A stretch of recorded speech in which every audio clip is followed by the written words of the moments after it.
I'm your host, Rod Bloom, and Jeff is off this week. So next week we'll get to hear his thoughts on a couple games and do a little bit of catching up with him. So joining me tonight is my friend Bill Petrello. You can follow Bill at PetroRock44.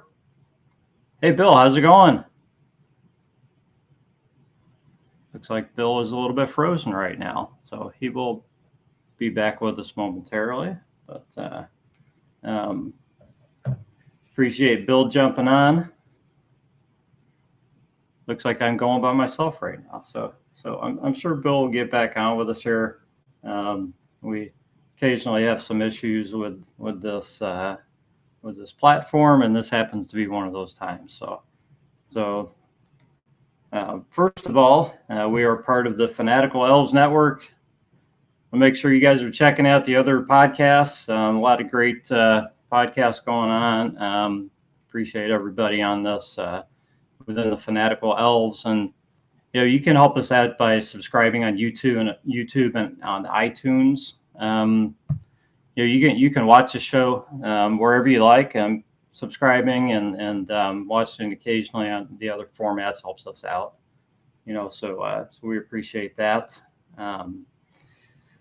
Let's see. Kind of want to wait till Bill jumps back on here to talk beverages. I'll tell you guys that I'm drinking water tonight, guys. I unfortunately have a doctor's appointment tomorrow morning. Just my every 6-month appointment, but I'm going to be getting my blood drawn, so I don't get to have any calories tonight.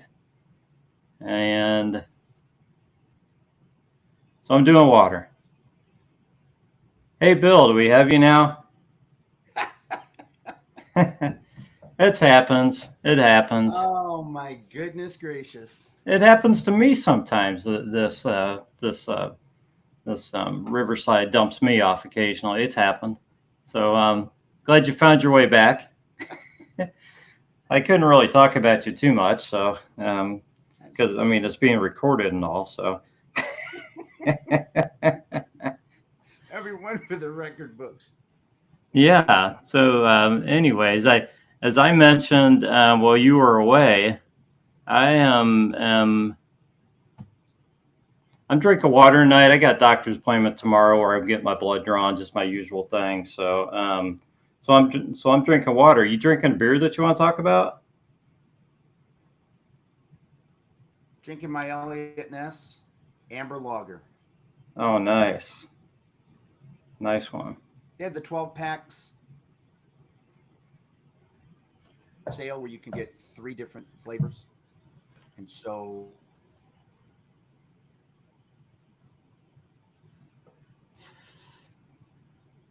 yeah. Let's see. Let me make sure my button's turned on here.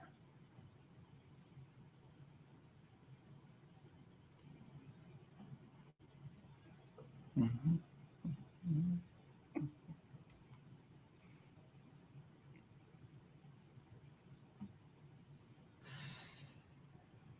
All right. Are you still with us, Bill? Yeah.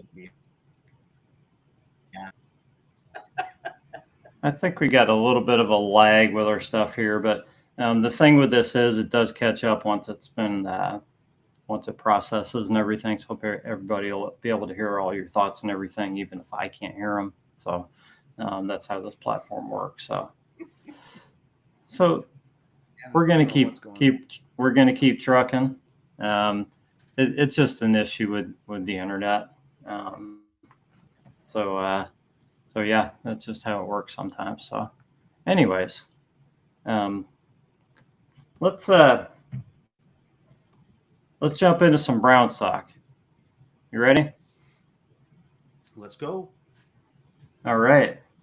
So we got a game Sunday, if you call it that, right? So started out like a game, didn't finish like one. Ravens put a thumping on the Browns, 41-17. Second game in a row second game of the season, second game where the Browns offense, as pitiful as it was, outgained their opponent and lost. And this one, it wasn't even close. I'm looking at the yardage. I saw an article that somebody wrote, and I can't remember whose, or I would give them credit, but the Browns defense has given up less than 400 yards in their first two games, and we're 0-2. And that's only happened one other time in NFL history. And it was the Cardinals from way, way back. Like, it just doesn't happen that a defense plays this well and the team starts out 0-2. And you say, well, they gave up 41 points. Well, not really. They didn't give up 41 points. There were points, given up on short fields and turnovers and things like that. So the defense was pretty incredible in this one, especially the first half. I mean, you and I watched this together, Bill, and at halftime we were looking at Baltimore's rushing, and I think Derrick Henry had like 5 yards at the half or something, and Lamar had none. None. How are you behind to the Ravens in a game like that? I don't know. What was you were talking about the stat before? We've outgained both teams that we've lost to. I was like 630 yards to 400 something. It's under 400. Yeah. Yeah, under 400, and we're 0-2. Yeah. I mean, did we really think that we were going to be starting off 2-0? Probably not. No. I mean, no. If you look at it that way, but I mean, the defense has been really good. Really, really good. But I think the rookies are better than I think anybody thought. And considering we were down a man in the secondary all year, I thought the first half we played decent.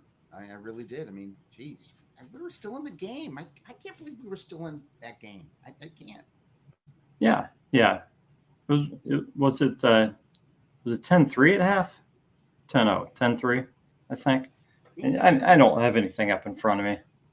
I mean, it's going to freeze everything.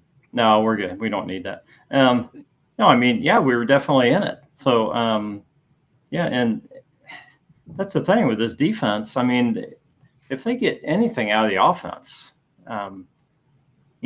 they should be able to compete with pretty much anybody. And they certainly competed with the Bengals, should have won that game.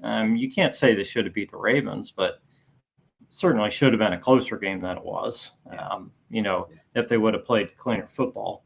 But the defense did its job. Gosh, I mean, again, Joe Flacco, 45 passing attempts, and we'll talk about Dillon Gabriel, but he had his 3, and we got 49 passing attempts against the Ravens. That's not really a formula for success against that team. And I think Flacco was pretty close to that week 1 against the Bengals. I think he was right around 45, 49 against the Bengals, if I remember correctly. 45 against the Bengals too. So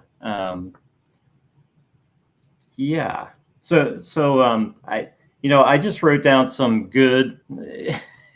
I'm stretching here, Bill. I wrote down some pluses and some positives and some negatives about this Ravens game. Okay. So I thought I'd go over the positives first. On the positive side, Browns made 3 kicks in this game.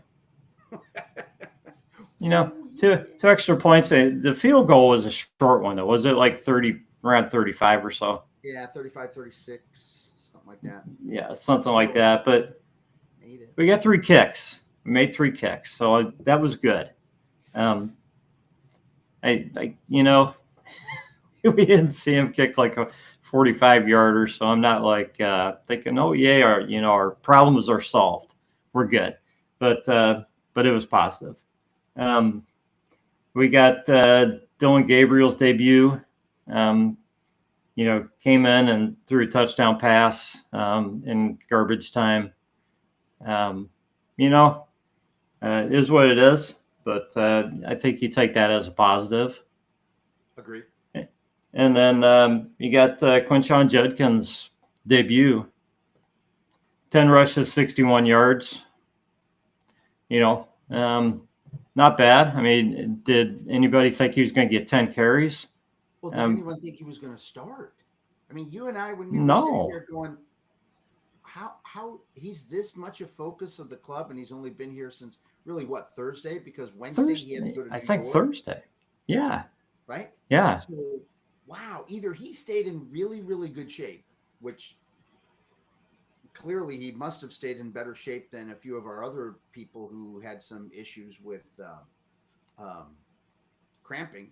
But I mean, I was surprised that they relied on him that much. And you knew that if he was in, they were going to run the ball because he's not going to block. You're not going to have him block for Flacco. So you know, right. That's not what he's out there for. Yeah. But he looked good. I can't argue. He looked good. He did. Yeah, he did. And then, yeah, those were, well, actually, the defense. Needless to say, the defense was a plus, especially in the first half. You know, second half, I mean, they started probably getting a little bit tired, but you know, first half they were pretty much lights out. You know, they gave up the one touchdown pass to Lamar right after the was that right after the block punt? Yeah, I think. Yeah. So yeah, but I mean, the defense has been the story really. The negatives. Go ahead, Bill. You got another positive? I can't. Well, just between the defensive line, which played well, I thought you're seeing why they made the trade to get Mason Graham. I love the guy because I'm a Michigan fan, but boy, I tell you, he was wrapping up Derrick Henry in the backfield. I mean, when's the last time we've had someone who's been able to do that? And then I don't know, you know, Devin Bush. I'm trying to figure out is this an imposter? Because if this is the Devin Bush that we're going to get with Carson, we're going to have a really solid linebacking core. And if this is going to be what we get, I'm all in. I am all in for the defense with this. Yeah, and I don't know if you saw on Instagram or on X about JOK's what he put out on Instagram. I saw it on X. I just saw it briefly, and I didn't get a chance to. Been kind of busy, so I didn't really get a chance to read fully into it. So was he basically saying, "I'm going to be back next year," or is he going to be like, "I'm going to be with me"? What did you take from that? I read it that he's working his way back, but you know, until we hear more, I don't think we can, you know, should count on that. But he seems to. That's definitely how I read it. So yeah, you add JOK to this defense, and that just adds another dimension. Oh my goodness! Yeah, yeah. Put him and Carson out there together, and you know, and no offense to Devin Bush or anybody else, but yeah, those two guys would just be sick together. You know, I agree. But if this is what we're going to get from Devin Bush, I am all in. Let's go, Devin. Come on, like yeah. I guess some of the Pittsburgh radio announcers are like, how did you get Devin Bush to do something? He didn't do anything for us. And I'm like, I don't care. I don't know what he's doing. He's for a contract or whatever. We'll take it. Yeah. Doesn't matter. So, nope. So the negatives, I'm going to go in, gosh, I'm going to switch the order on these and the way I wrote them down. The first negative, man, it was the drops, man, the drops. We counted 4 or 5 drops in the first half. Yeah. At least. I don't know how many drops there were. And it seems to me when I look back at how many drops are actually statistically categorized as drops, the number always seems low to me. Like, oh, there were only 2 drops in this game. I'm like, no, I saw like 5, you know? Like they don't give guys credit for as many drops as there actually are, but so I don't know how many drops were actually characterized as drops, but there were a lot of drops, man. Just balls guys should have caught, easy catches, balls that professionals catch and balls that to where you're just not helping your quarterback or your team just by dropping these things. And I mean, it's not like you got a quarterback out there who's throwing a 90-mile-an-hour fastball at you, or or doesn't have any touch on his passes. Man, most of these balls are right there, just not caught. I mean, I don't know. I mean, who do you blame? What do you do for this, Bill? Do we just have the wrong wide receivers in? Is it the wide receiver coach? Is it, I don't know if you, I don't know. Does it just go straight to the head coach on wide receivers catching balls? I mean, is he supposed to be out there teaching these guys technique on how to catch the balls, or making sure that they get their 50 to 100 catches a day on a jugs machine? I mean, somebody's got to make sure that these guys can catch the damn football. It's the most demoralizing thing is it stops you from moving on the ground, and so you have to give the ball away. I mean, how many? There was a 3rd and 4 Jerry Judy drop, right? It was a 3rd and 5. Had the first down, Yeah, drop, we're punting, right? I yeah, mean, and then even in the Bengals game, you had Fanning with the drop, and I don't know what the solution is, right? I remember talking to a friend of mine who played wide receiver for Miami University, and he said any ball that hits your hands, you're supposed to catch. I mean, the coaches say yeah, if it hits your hands, it's yours. You're supposed to catch it. yeah, Yeah, if you have to jump like 3.5 feet in the air or whatever you have to do, or you have to dive and try and catch it, that's one thing. But if if if if you do a quick just down and out, and then boom, the ball's going to be there when you turn around. You better be expecting to catch it, and then when it bounces off your hands or bounces off your chest, or like in one of the cases, just what was it? The hands just boom, and the ball went right through the hand. It, I yeah. don't know. I don't know how you fix that. I mean, I know our high school coach used to be like, all the wide receivers and the running backs, if you fumbled or if you dropped one, you had to walk around with the football the entire next week, right? Class to class, you'd have the football in your arm. You'd be so embarrassed, but you're like, coach said I got to hold on to it, right? I don't know. These guys are getting paid a decent A amount of lot of change. money. Yeah, I yeah, a don't know lot what of the money. solution. I really don't.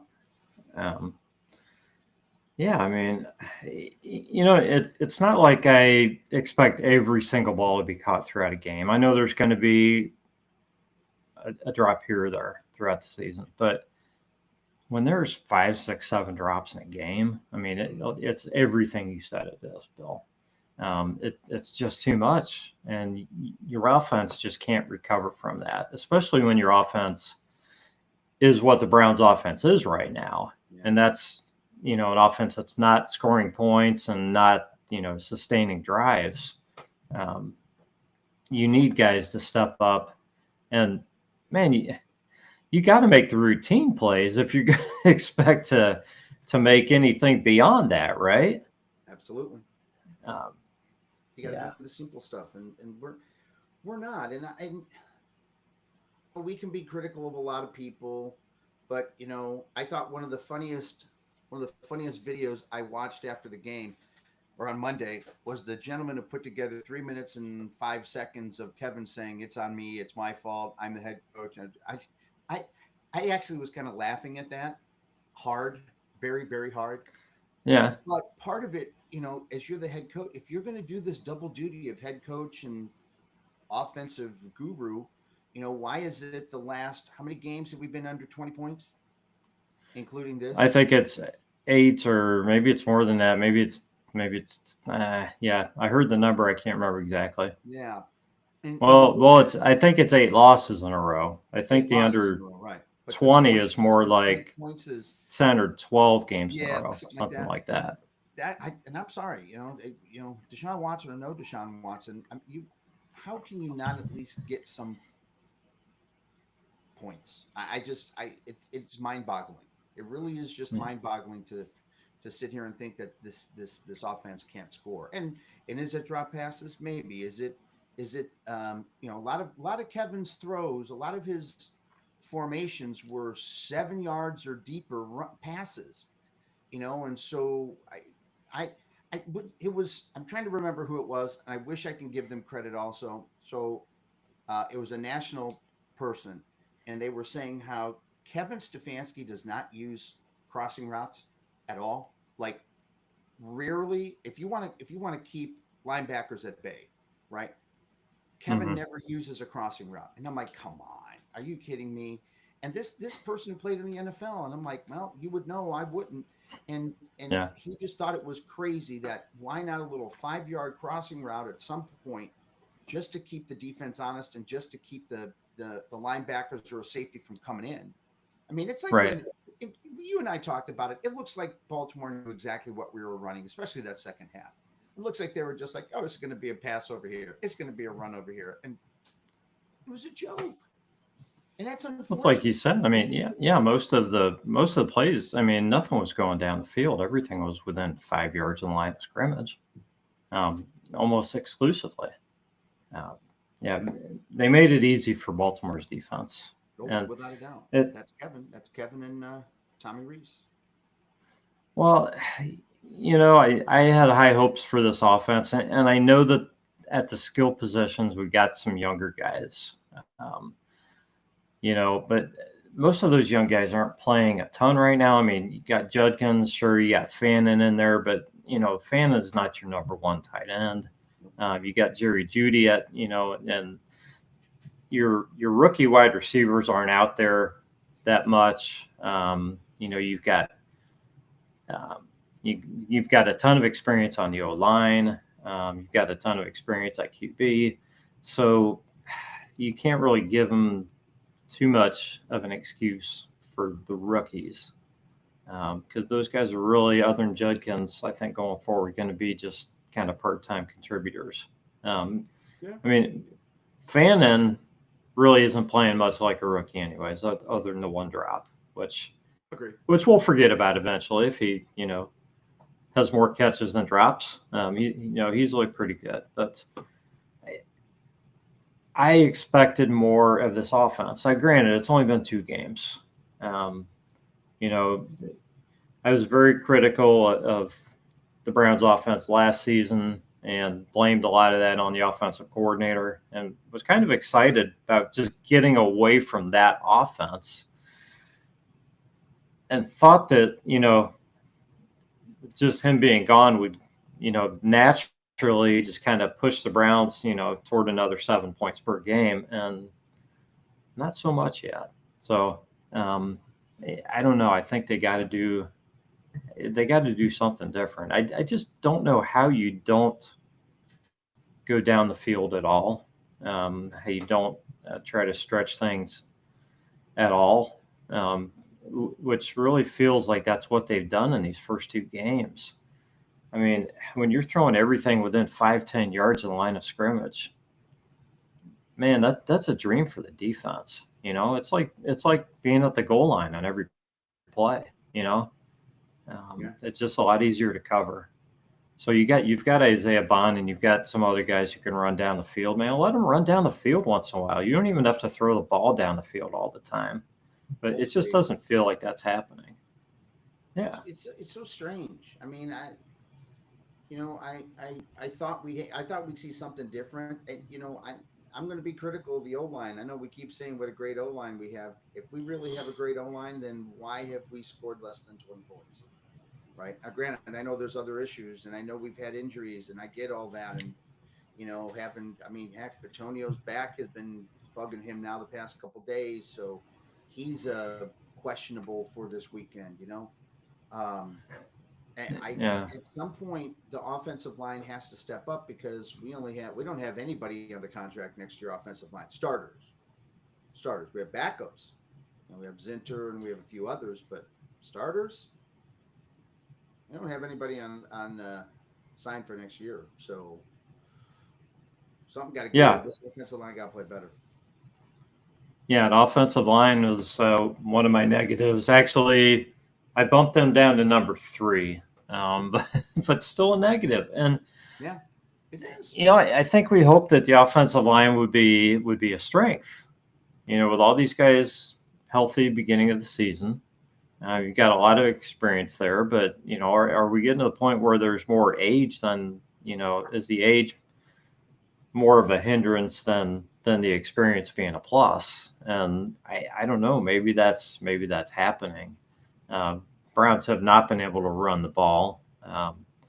I can't be too hard on them not being able to run against Baltimore. Baltimore's usually pretty good against the run, but against the Bengals, I know the Bengals were stacking the box, so maybe that's a coaching thing. But man, that offensive line should be able to get a push against a Bengals defensive line. Again, week one, but yeah. If this team's going to do anything this season, that offensive line's got to play a lot better. Yep. That's just how it's got to be. Doesn't matter. I don't know what else to say. Yeah. Doesn't matter what QB we put behind there. If that line doesn't play well, it's not going to be fun. Season. Oh, you're gonna have fans jumping out by October. So, I mean, by after the London game, we can. That's 2 weeks. Man, I'm done, man. Yeah. So my third negative was special teams. We not only can we not cover punts and kicks, we get a punt blocked and get our punter hurt. Our all-world punter gets hurt, and that shouldn't happen. I don't know what our special teams coach brings to this team, but I feel, every time we see one positive week from the special teams, it's followed by like 3 weeks in a row where they just look horrible. Oh, so I don't know. I don't know why he's still got a job. And I'm not obviously somebody who's always spouting off about people getting fired in that. I'm somebody who believes that continuity in an organization is better than bringing somebody new in every year and all that. But you got to find the right people too. And I don't feel like this special teams coach has really done much for this team since he's been here. Bubba has not. I just don't. I'm just tired of. I just want a competitive. I think we all just want a competitive team, right? We want a competitive team that goes out there and gives us a chance to win, not like what we're doing right here. And Kevin can make all the excuses and it's on me and we got to coach better and blah blah blah. Well, you know what? This is going on 6-7 years now, and the blah blah blah is getting blah blah. 6 years. Yeah, I understand that. Tell me this, Bill. Is it more frustrating to see the offense and the special teams struggle because the Browns have a good defense? Or if the whole team was bad, would it just be, well, they're just not good? Is the team even more frustrating? So that's a good question. Was it? I think it was Jerry Jeudy who came out today and was talking about how all 3 phases have to work together, right? And that, I guess, this year Kevin has asked one person from each unit to say something positive, like what you're doing, say something positive about that unit from the prior game. I guess so. Every team meeting, somebody from the defense will have to say something positive about special teams, and somebody from special teams will have to say something positive about offense, right? That's like, kumbaya kind of deal, right? But as fans, I mean, we're going to be here long after these guys are gone, right? Long after these players and the coaches are gone, it's still going to be us here. And so I think the frustration level that we have is that we can't get all 3 phases looking decent. That's sad, just decent. Yeah. Yeah.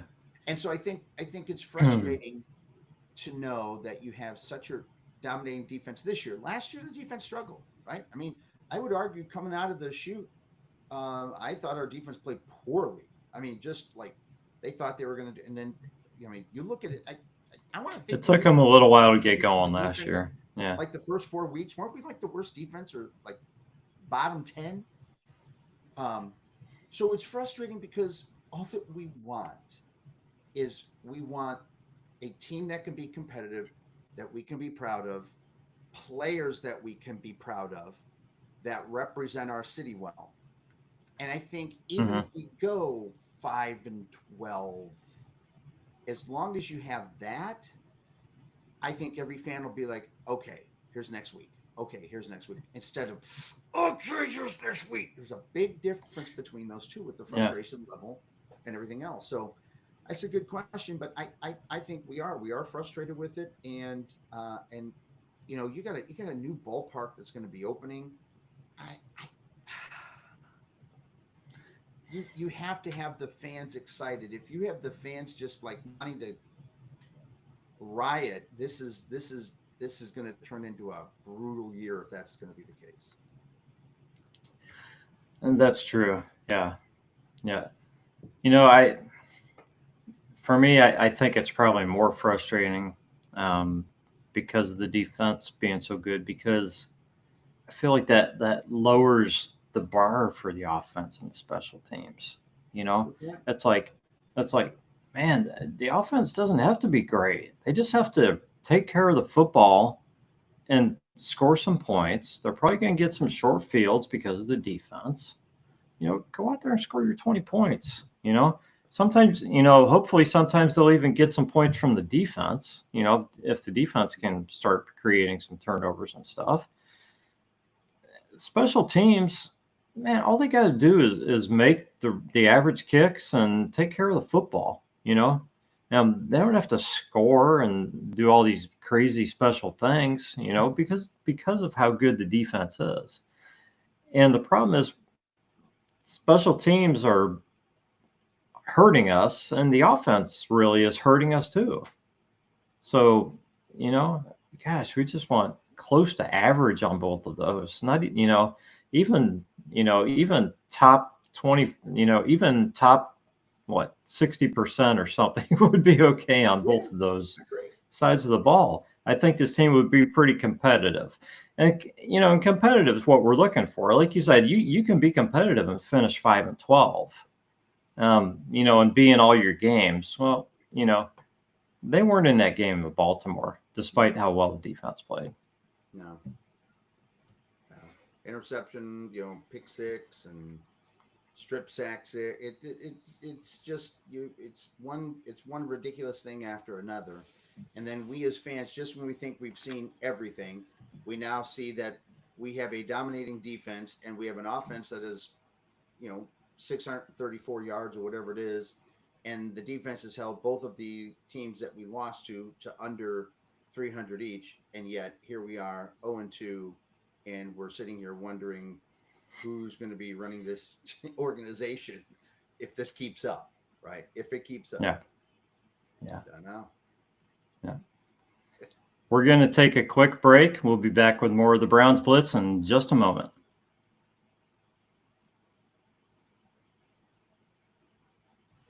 And we're back. I'm talking to Bill Petrello. Follow him at PetroRock44.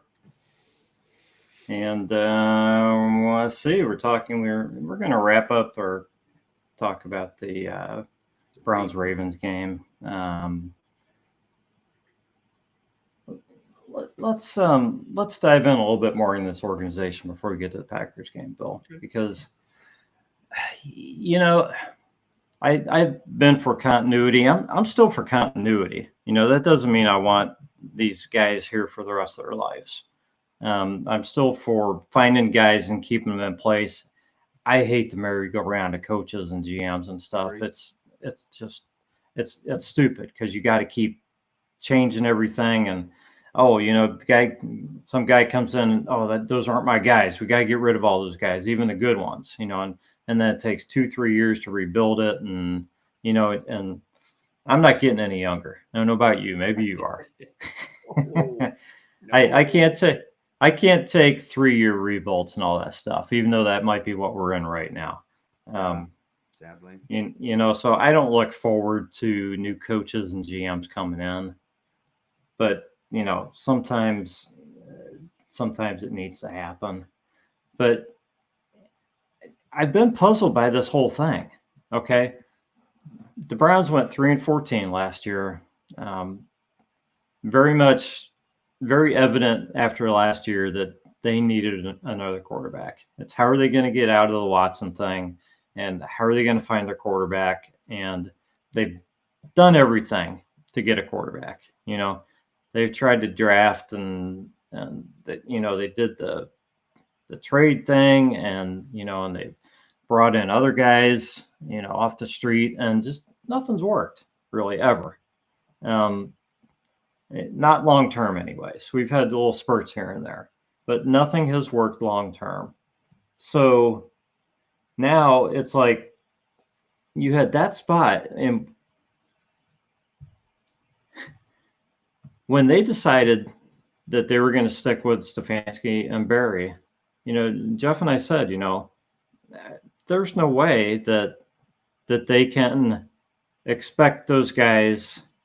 If they're going to let them make picks this year, you got to be looking at 2 years for these guys, right? Because who's expecting them to win a bunch of games this year? You're probably going to be starting rookie quarterbacks. You got a bunch of other young guys. You're coming off of 3-14. So now I hear people and I see what's going on, and I'm not sure that Kevin Stefanski is the right guy long term. I like Kevin Stefanski. He might be, maybe he's going to be a great coach. I think he's a good coach. I don't think he jives with all the players necessarily. I think he's got certain players that he probably works really well with, and others that he probably just doesn't connect with because of the type of coach he is. But that's probably true amongst all coaches. So I'm sitting here thinking, what do they do? I mean, are they stuck with him for 2 years? Have they made a commitment that they're going to rebuild with these guys? Because if they didn't make that commitment, then they should have moved on before this season. They should have let the new regime make the picks back in April. And I'm not complaining about the picks in April. I thought Andrew Berry did a great job with those picks. Time will tell, but this is probably his best draft so far, at least from the first 2 games here. Agreed. But okay. Yeah, the UDFAs and everything else. Excellent draft as far as the way it looks right now. So, but if you're going to move on from these guys, especially if everything falls off the wheels this year, and the Browns only won 3-4 games this year, how do you let these guys go?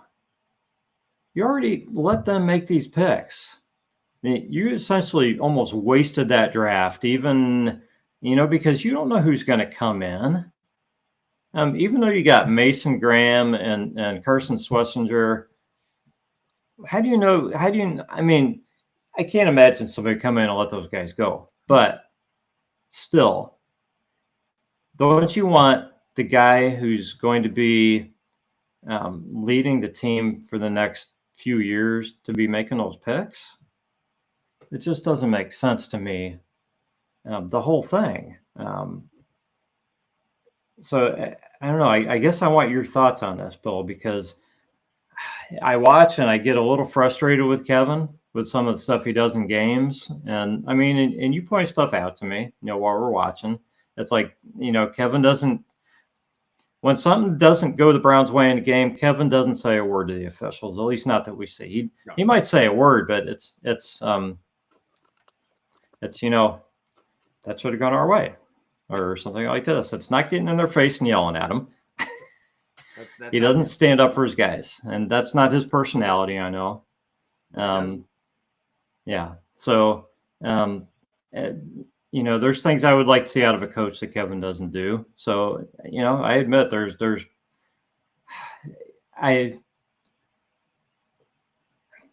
I don't know if Kevin's the guy to lead us to the promised land. Do I want to change? Not really.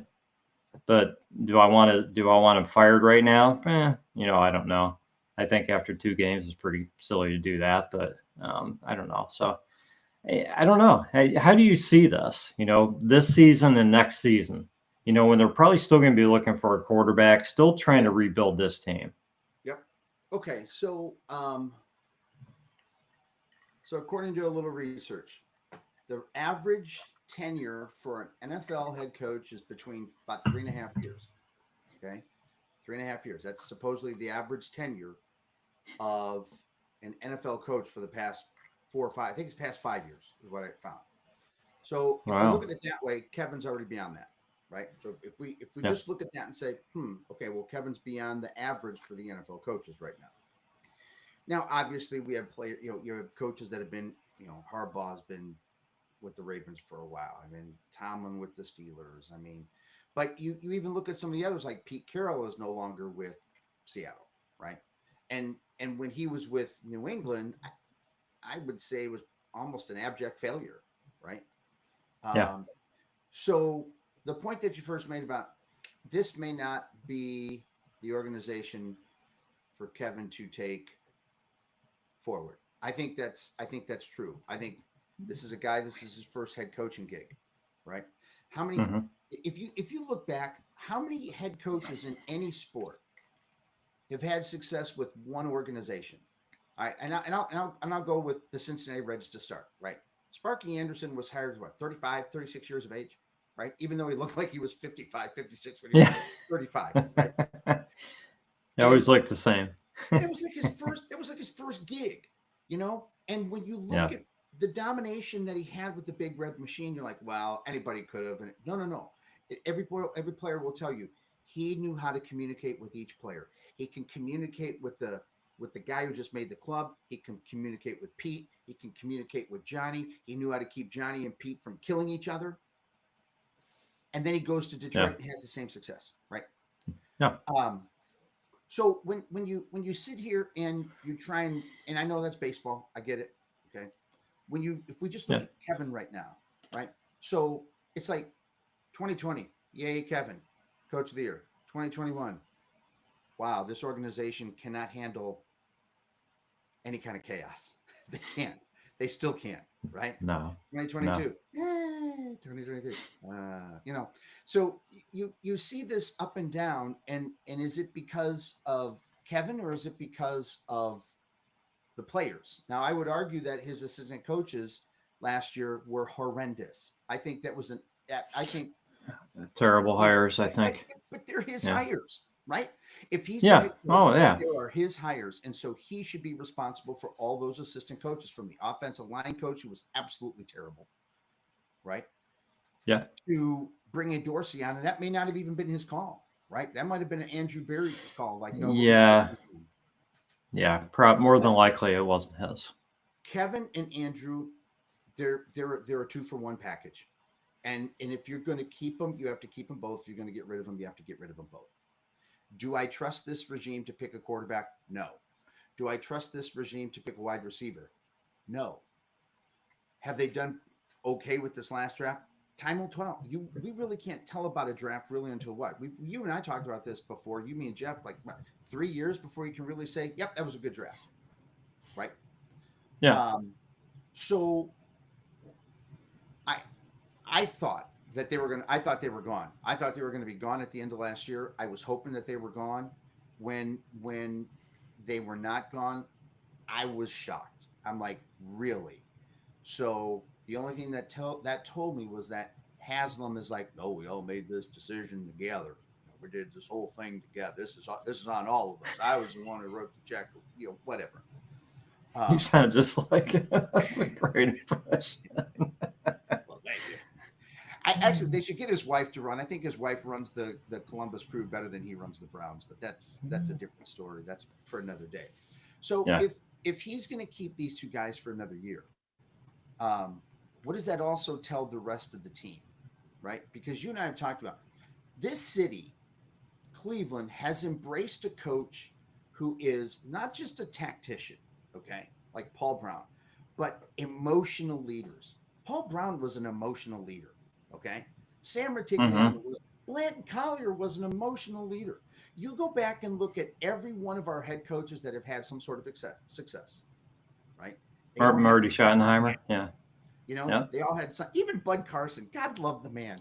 Yeah. God love Yeah. Bud Carson, but he had a passion that I don't see with Kevin. Like you said, I don't see him getting mad at referees. I see other Right. coaches like getting onto it because he is so involved in making the play calls and everything else. Whereas those things are something that he needs to be responsible for. Maybe Tommy Reese is the answer now. I don't know. The fact that they have gained 600 some odd yards, but Flacco, I really thought was going to be better at taking care of the ball this year, and um, boy, I don't know. So it's frustrating, Yeah. but I hate to say it. I hate to say it. Unless this team loses 3 or less games, they're going to keep them. If this team loses 3 or less, I think they're fired. If they win more than 3, if they win 4 or 5, I think they're staying another year. And I think that's setting the organization as far back as the Watson trade did. Yeah. Yeah. I mean, for me, the only thing I question there is whether Barry and Stefanski are definitely a package or not. Those two definitely work well together. I mean, they didn't come in together. Nope. So I think that probably depends more on who you bring in, and who you let go first and who you bring in, because of the GM maybe wanting his coach, or a coach wanting his GM, things like that. No, and I know people are shuddering because a lot of Browns fans don't like either one of those guys, or they don't like Stefanski, or they don't like Barry. So everybody probably wants both of them gone. The thing for me is, I mean, both guys. I mean, Stefanski's got the 2 Coach of the Years, and Andrew Barry's got this last draft class to hang his hat on. They both have plenty of negatives too. Plenty of things you can point out that they've done wrong. But they both got those positives that they can hang their hat on to say, well, I did this. You give me another shot. So it's, for me, it's going to be interesting. It feels like Jimmy Haslam wants to keep these guys around for a couple of years, and feels like they're just only players away from getting the ship right. And I just don't know if that's the case or not. We're a lot of players away from getting the ship. I mean, I think granted, we are. Yeah, we can sign 4 offensive linemen next year, and just say, here we go, let's go. Or we can, if with our 2 draft picks, we can get a wide receiver and an offensive lineman in the first. Again, not knowing what I tell you right now, you look at these quarterbacks at the collegiate level, though. Other than I can see of maybe right now 2 of them that look really good. I mean, potentially, and that is Justin Saying. I think Ohio State's got a good quarterback there. I think he's a good kid, and I think the kid from Oklahoma is good. Right now, those are the only 2 that I could say. To me, I could sit there and see NFL qualities. You give me others, I can't right now. And so if they're hanging their hat on that, this is going to be a good quarterback crop, I don't know. After the first couple of weeks of the college football season, it changes. Yeah, those thoughts always change. I ain't seeing it. I tell you, one of the best quarterbacks I've seen is a freshman at Michigan for Bryce Underwood. He might be one of the, better quarterbacks right now as a true kid who just turned 18 years old 2 weeks ago, right? So if the Browns are hoping to find a savior next year, right now, as it stands right now, and it could change, I get it, I don't see an outstanding quarterback that I would risk a high top 5 pick on. Wide receivers, offensive linemen, yeah, I can see that. Quarterback right now, as it stands right now, no, I don't. And if that's what we're hanging our hat on, I'm a little nervous about that. They're going to have plenty of needs. So yeah, quarterback's not the only thing they need, and this offensive line, just like you said, it's very concerning. They're going to need a lot of players on the offensive line. They need to get that fixed, and I just don't know how many things you can address.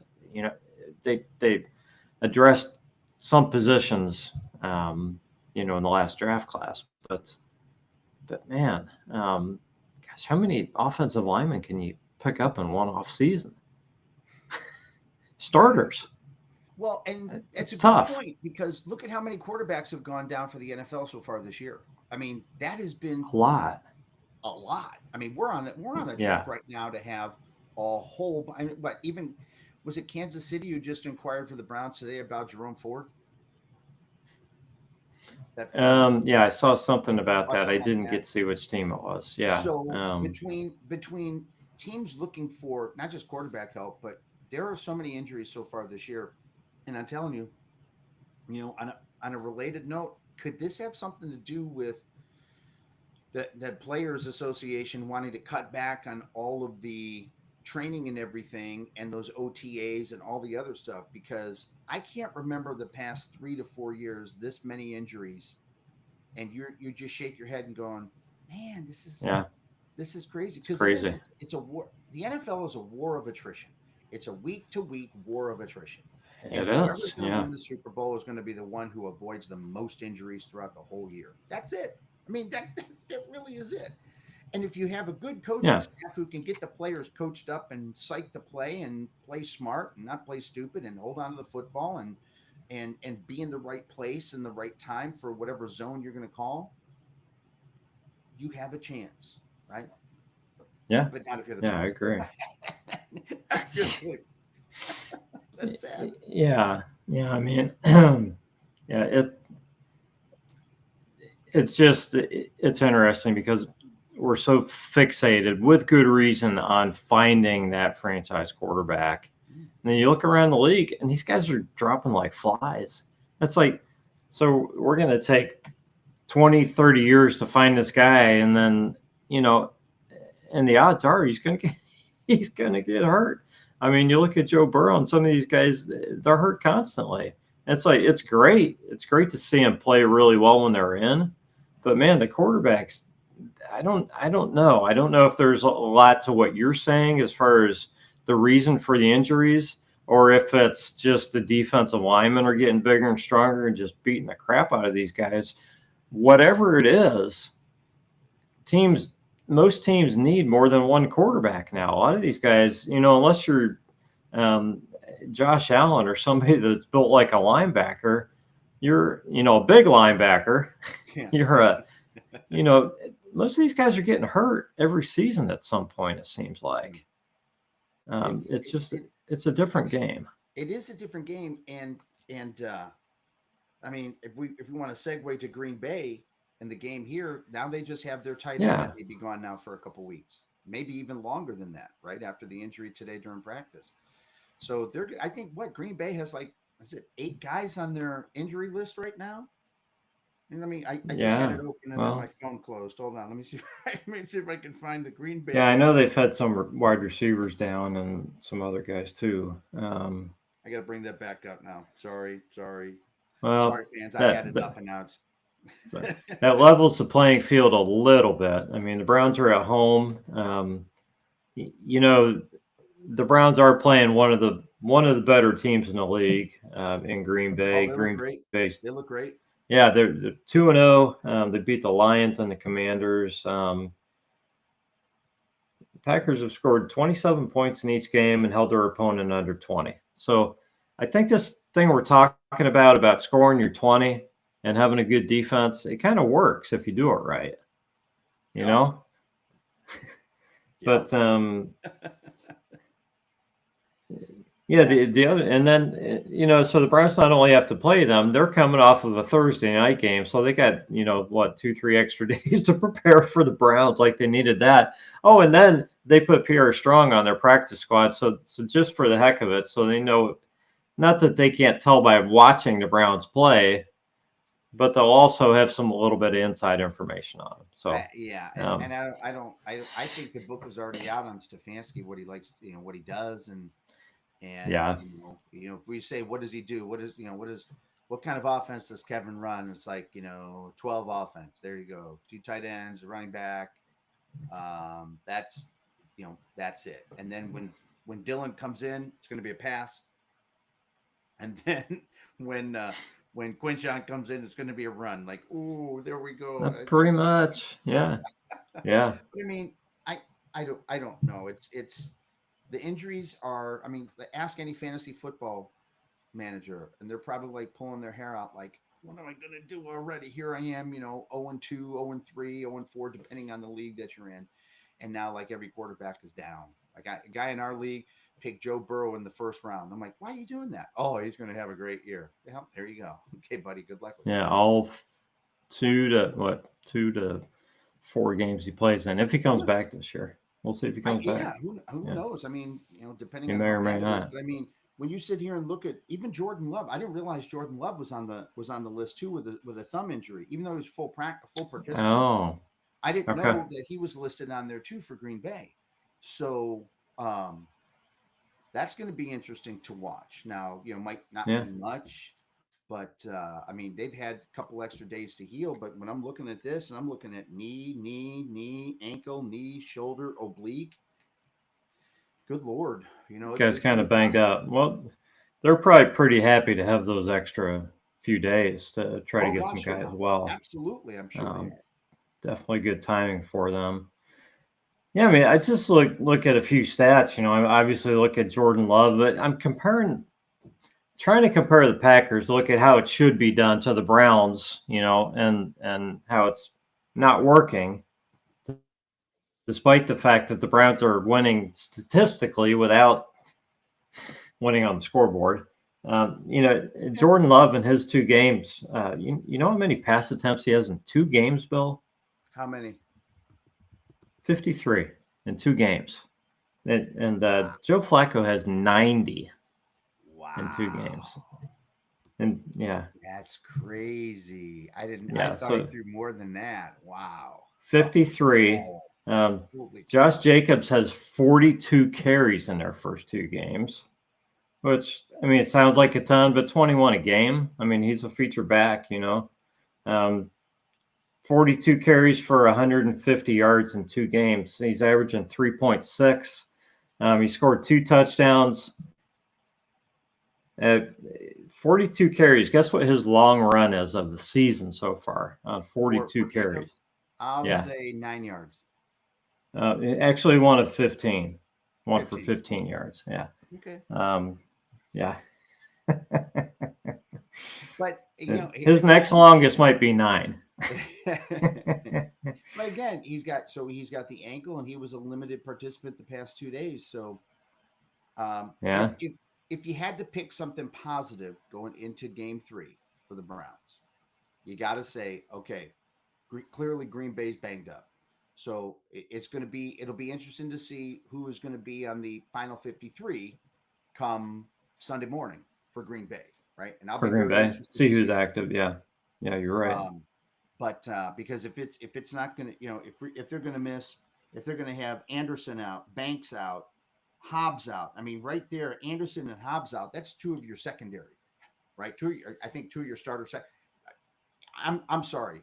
If you're going to sit there and the very first thing I'd be like, the minute we touch the ball, you go deep, you go short. Let's just start seeing what they can do, right? Because if they're going to have the second and third string in, I don't know. Maybe you got to test them. Yeah. Maybe we just throw 3 straight times to start, right? And say, hey, let's just see what happens. Let's just tell them we're not afraid of you guys. Boom, boom, boom. See what happens. What do the Browns have to lose in this game? They have to lose Nothing. for the whole year.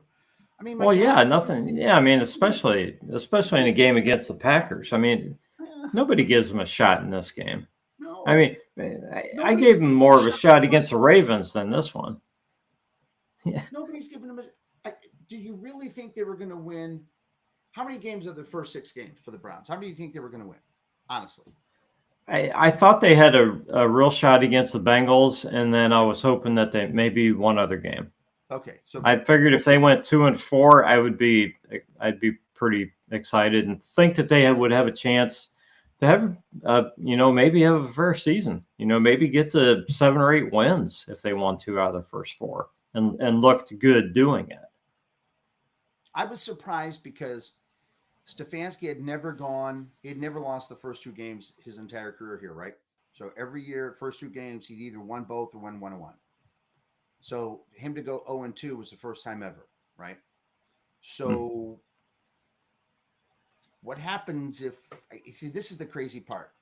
So let's say now it's the 8th game of the season. At what record is it that the Browns would have to tell Flacco, as long as he's not injured? What record would the Browns have to have after game 8 in order for them to say, hey, we're gonna try something else at quarterback here? What would the record be? If I were to ask you that, Rod, what would the record? What do you think their record should be? After game 8? After game 8. I got to be honest, Bill. I don't know if Flacco's going to be starting that long. Okay.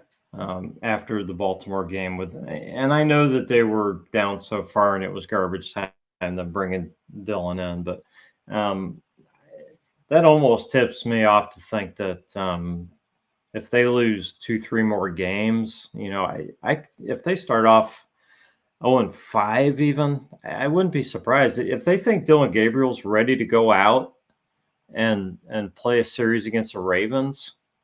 What's keeping you from starting him against the Dolphins or somebody? Right. I mean, if he's ready, he's ready. And what is there to gain from playing Flacco if you're 0-5? So, to me, I mean, I guess that if to go back to your question, at 8 games, if they're like 2-6 and you feel like the season's done, I mean, there's no problem with having Joe take a seat and playing the youngsters. Not at all. I was thinking 2-6. I've been saying all along 2-6, the same thing. If they're 2-6, they've got to be. But here's the thing: what happens if they're 4-4 and after 8 games? What do you do then? Do you feel you owe it to the vets? Do you feel you owe it to someone like Joel? Do you owe it to Ethan? Do you owe it to Miles? Do you owe it to some of the vets to ride and see? I think that depends. I think that depends how close you are to the playoffs. So you got to look at the rest of the division and what it takes to get a wild card and things like that. If 4-4 sets you up to where you're, looking at the rest of your schedule and thinking, we got a shot at making the playoffs here, then I think you stick with Joe at that point. It's going to be. I mean, nothing that this organization has done, they've had any success at quarterback, right? Because Barry didn't pick Baker, right? Barry didn't pick Baker. So right. They have done nothing in terms of any success with a quarterback, other than if you want to say bringing Flacco in for the last 5 games, right, in 2023, right? If you want to do that, like, okay, I'll give you that. Yeah, they added some excitement. Yeah. But other than that, this organization is absolutely jinxed when it comes to quarterbacks.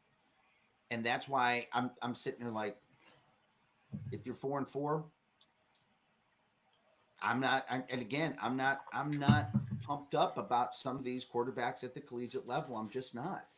I thought I would be. I really did. And I'm trying to, follow more of these quarterbacks and look at their stats. And I'm like, egads, holy cow.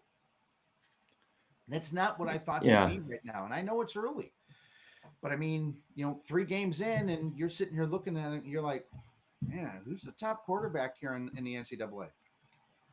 Is it a D2 player? Is it a D3? Right. If you can put all your eggs in this basket for next year for a quarterback, as it stands right now, I don't see it. And this organization just is jinxed when it comes to quarterbacks, man, and wide receivers. 2 of the most important skill positions.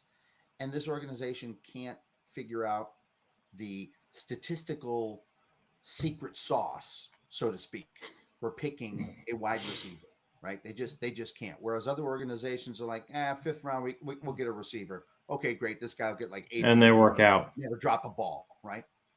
Yeah. We pick a 2nd round, 3rd round pick and like, hey, have we ever had a 3rd rounder that wide receiver that's done well?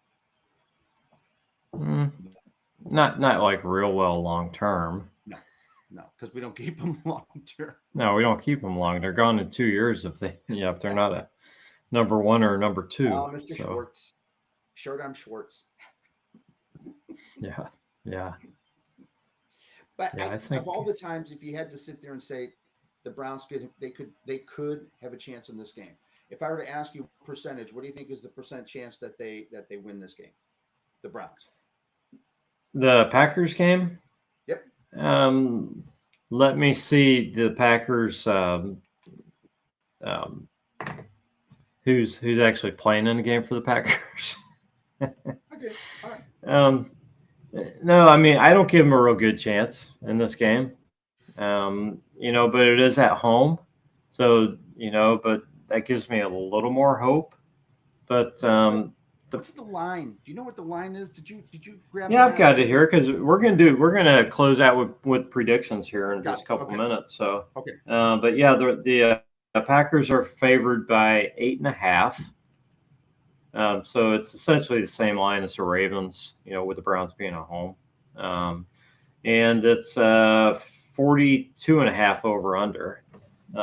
Ravens was 45 over under. And The Ravens were 45 over under.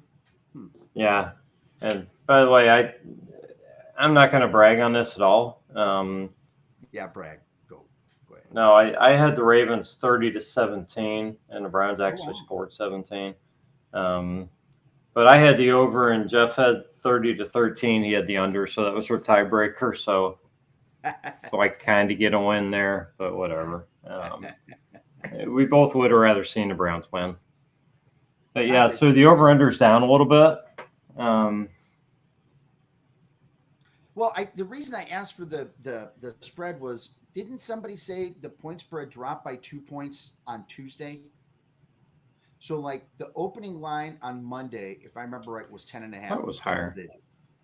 Okay. And then on Tuesday it dropped to 9, and now it's 8.5. That's kind of interesting that it's dropping. It is. It makes you think that some guys are tending toward not playing. Right. I'm thinking. I'm gonna say if we look at the injury report right now and those that are there are playing, that nobody's necessarily out. Okay, I would say I give the Browns maybe a 20% chance to win. But if you see some of those defenders that are out, I can up that to 40% chance to win. Because I think, at home, I think this team needs it. I think Kevin's gonna. I hope Kevin is going to play to win this football game, and I hope he's going to call whatever he has to call, he and Reese, to win this football game. But finding that Joel has been hurt past couple of days is greatly concerning to me. So we'll just see. Maybe it's just old man syndrome at 13 years. Give me my walker, boys. Yeah. Joel needs his walker. Give me the walker. Yeah, I mean, you would think that Reese and Stefanski have to know that they've got to change up a couple things on offense. They got to get some stuff going. They got to score some points. They got to help out this defense, right? So yeah, they got to be working on doing something. Yeah, I mean the Packers. The Packers are just a good team, well coached, and everything else. That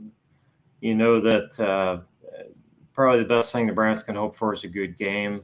And that they can stay in and hope for something good to happen at home. So I wonder if this will how much the national spotlight's going to make this the Myles Garrett versus Micah Parsons matchup, and that'll kind of be fun, even though they don't play the same position. But it will be interesting. I think they're definitely going to push that thing. But our entire defensive line is playing well. It's not just Mason and Myles. That whole defensive line is playing well. And I tell you, if the offense doesn't turn the ball over, last week's game goes down to the wire, right? I mean, think about it. The offense gave up what? Offense and special teams gave up, was it 21 points? Yeah. I think it was 21. You're probably right. Yeah. Something like that. So I'm sitting there like, you're in the game, right? If the offense doesn't do that, you're in the game, and it's late in the fourth quarter. Yeah, you're right there. That's why I think that this defensive line is special. This defensive line, I don't remember.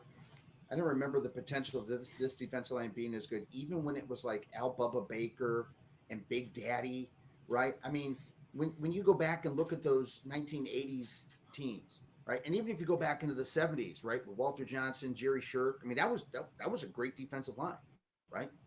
Yeah. I honestly think right now we probably have the best defensive line, maybe we've ever had right now as a Yeah, club. and you look how young some of the guys are too. Yes, Um, that's the whole yeah, that to me is that if you can win that side of the ball and you can win that line of scrimmage on defense, your offense better go. And if it doesn't go, I think that is enough to send Stefanski packing, and then Barry can yeah. pick somebody else. I can't really argue with that. This offense has to score some points. They, if the guys that you're throwing the ball to can't catch it, you've got other guys on the team. Put some other guys out there, do something. Um, the offensive line has to help the running game. Man, you just got to figure some stuff out. Try something. Score some points, guys. Just score some points. Ain't that So hard? no, it shouldn't be this hard. No, it shouldn't be that hard to score. No, it shouldn't be. All right. So, all right, Bill. Well, let's. I have not thought up a score yet. So, do you have one in mind? I have written 8 different scores down. Yeah, I haven't even written one down yet. I don't know what I'm feeling for this game yet. I don't even know who I'm picking to win yet. Well, I'll go. I'll let you think about it. So I'll go. Yeah, you go ahead. You go All ahead. right. As much as I'd like the Browns to win, I really think Green Bay is going to win. I think it's going to be 23-20. I think they're going to get the ball. I think it's going to be a tie ball game, fourth quarter. They're going to get the ball, and then somehow or other, they're going to kick a field goal at the end to win the game. And I think that's going to be a 23-20. I'll go with the over, but I'll take the Browns in the 8.5. Okay. Interesting. Yeah, I mean, it sounds like a fun game to watch. Should be, right? This team should be fun. But Yeah, this team no, looks I like agree. it's just not enjoying itself. The defense, yes. Offense looks like it's like, oh God, here we go. Oh geez. Like, my God, you're playing a game that we would all love to play. I think all of us would love to play it. You wouldn't even have to pay me. Although paying me wouldn't be bad. I'm not going to argue that. If you're going to pay me, Yeah. $500,000, okay, that's fine. I'll take the aches and pains. But seriously, I mean, you're playing in front of the home crowd. It's supposed to be 82 degrees. Please make sure that you're hydrated. You two Cleveland Browns players. Yeah. Yeah. No kidding. Try to stay in the game. You can. Not have those cramps. That's right. Well, again, I hope the Browns win this game. The Packers, I think, are probably just too good.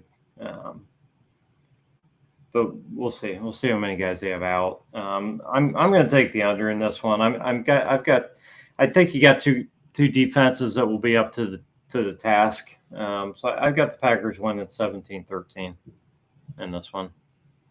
So I'm going to go way under on it and pick a low scoring game, and we'll see what happens. But okay. You're expecting us to hit 2 field goals, right?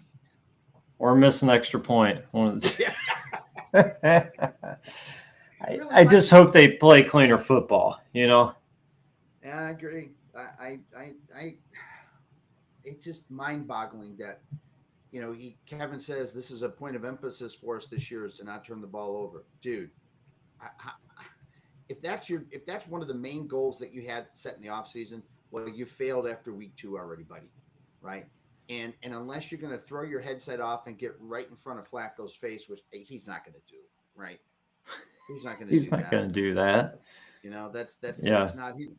Would it be somebody like would Schwartz, if he were head coach of this team, would he do that? Maybe, right? Because he's an emotional defensive coordinator, and he's an emotional guy, and he knows that his players play on emotion. And God, I mean, do you remember? This is going to take us back, right? Because you and I are both roughly the same age, right? So do you remember like the first playoff game that Bill Belichick won when he was coaching the Browns? Did you see how excited he was? I mean, I swear to God, I don't think I've ever seen Bill Belichick as excited as that first playoff win. Right? He went up to Nick Saban and hugged Saban, right? And I'll never forget that picture because I'm like, that's our coach, right? And then of course all hell broke loose like 2 years later, right? But I mean, or a year later. But you sit there and you're like, really, can you not show any emotion? Can you not, like, even after the first missed kick, could you not go up to him and say, hey, dude, we still have confidence in you. You got this. Don't miss again. Right. You got this. Right. Nothing from this, nothing from Kevin. Yeah, I agree with you. A robot. Here we go.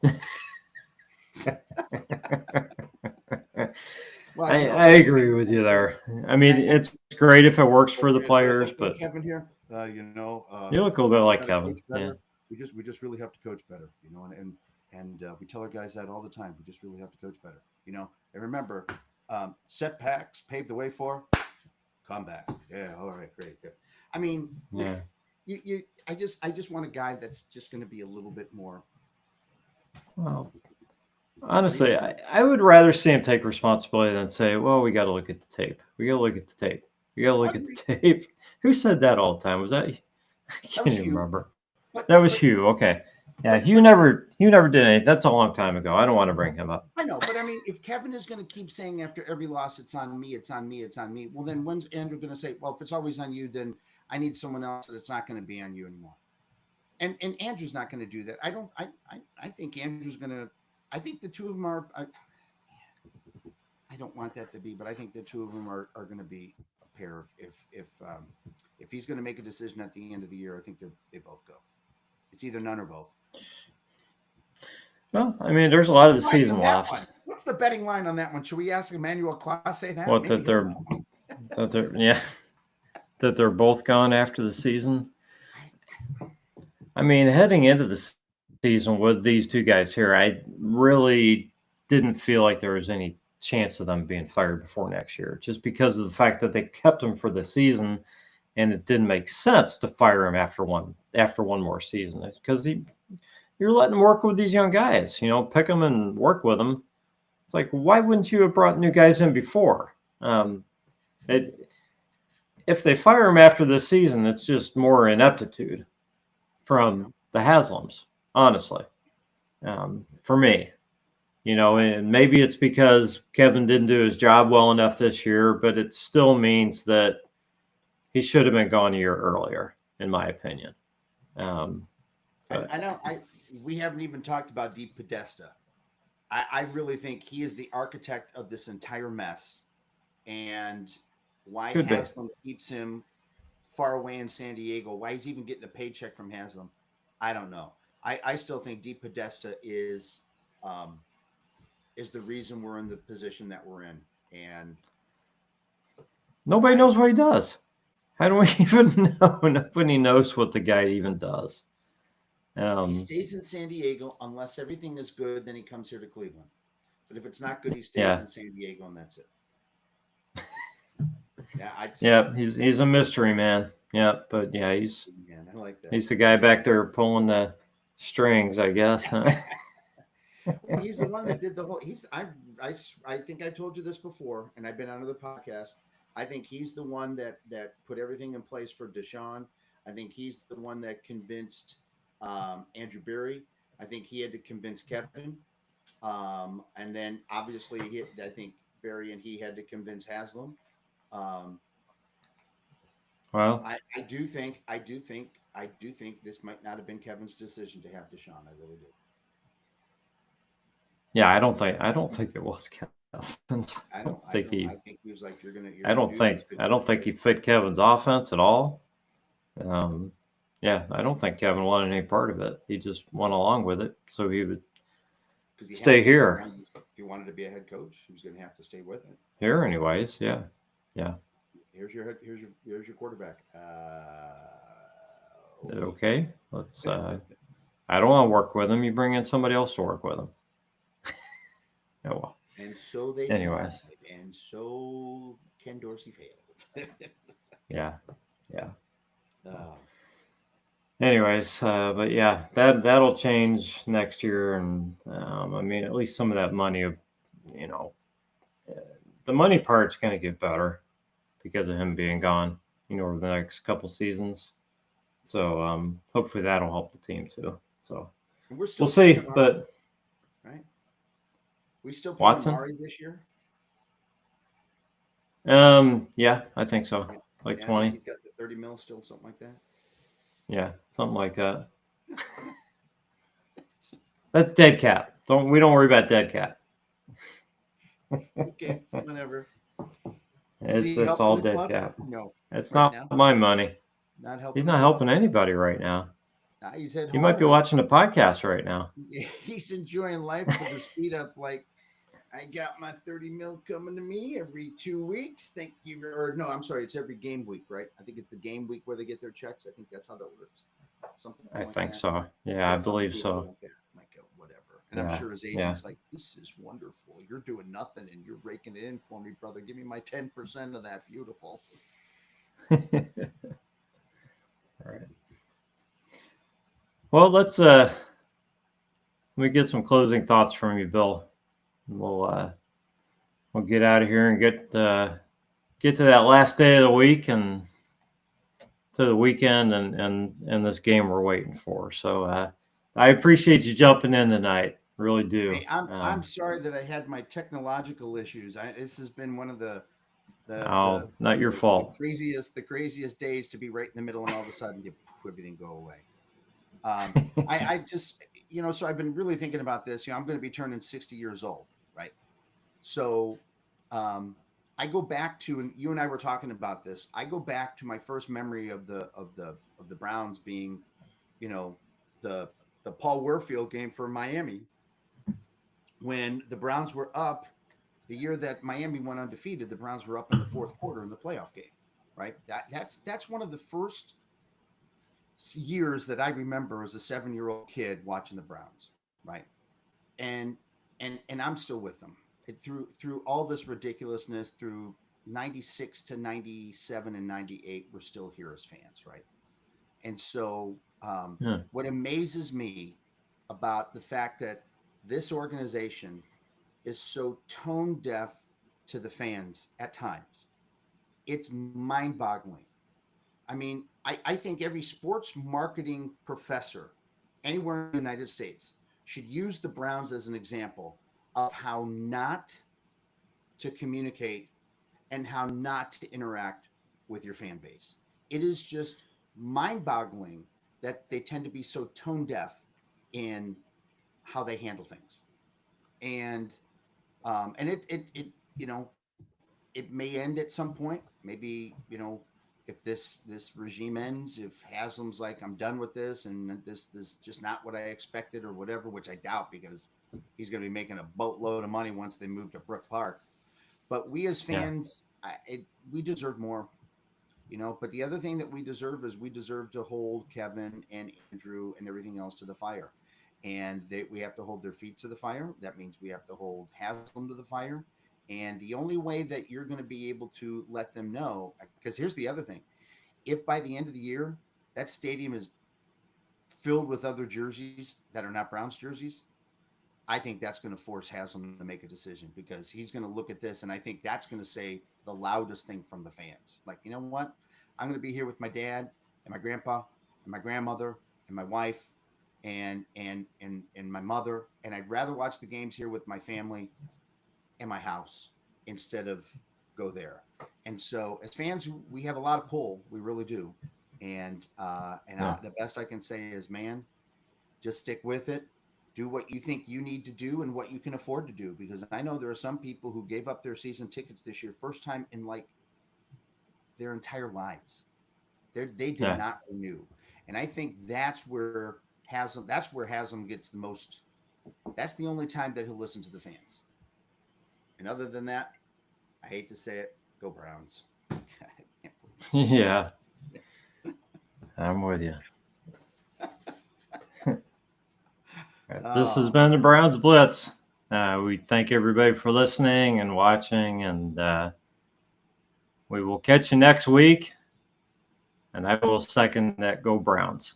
God bless.